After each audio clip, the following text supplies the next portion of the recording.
What a huge honor ringing the bell at Lord's. Your thoughts?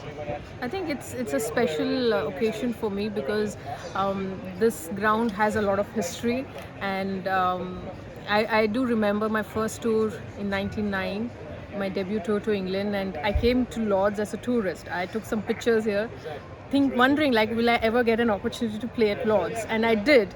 I probably would have played about 3 or 4 games at Lord's, and one of that remains still in my memory, the 2017 ODI World Cup final.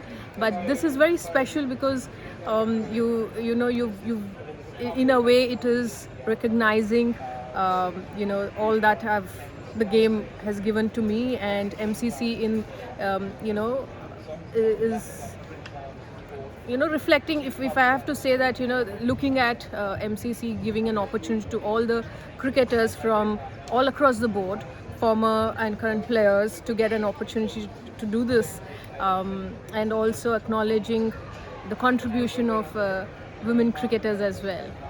What everyone talks about this ground, the history, the legacy. What makes this ground special?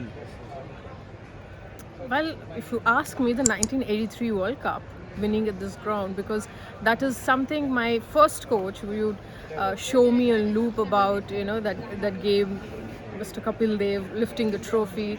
That remains still, and that was one of the inspirations that I turned into an all-rounder. I started my career as a fast bowler batter. So yeah, for me, that resonates with Lords.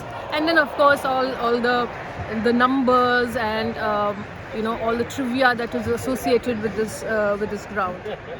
Okay, and your thoughts on the series that India just won? I think we didn't have any of our fast bowlers. They all are at NCA. Yeah. Considering that and considering the World Cup around the corner and the next year T20 World Cup, how do you see this performance? Well, if we talk about a T20 format, it is a format that Indian team has for the longest time, I think, from the inception. We're trying to win games, win series, and the first T20 series they won on England soil, and it's a huge accomplishment and achievement by this team. I'm happy for Smriti Mandhana scoring a lot of runs in the T20 format, and even the young Shafali Verma making a comeback. She's a very talented player. Happy that I think she got some 70 odd runs in the last games. Good to see her among runs. And Charani, because being associated with Andhra Cricket Association, I'm happy to see another player playing for India from that part of our country. And she's done very well for her first series in England. And overall, I think the team has done well, and we should also not forget that England team is in the transition mode with change of guard, change of captain, coach, and quite a few new players, new faces in the squad. But looking at the ODI World Cup prep, I think what this team can do is draw a lot of confidence from this win, but it's a different format altogether, and every team will be preparing quite well for the World Cup. The problem remains, I mean, fast bowlers, power hitters, or you think we've improved a bit? Well, I think, in my opinion, in terms of batting lineup, we have one of the best batting lineup. It's just that, as you rightly said, out and out fast bowlers we don't have, but we do have bowlers like Renuka, who's got some wickets in the one-day format.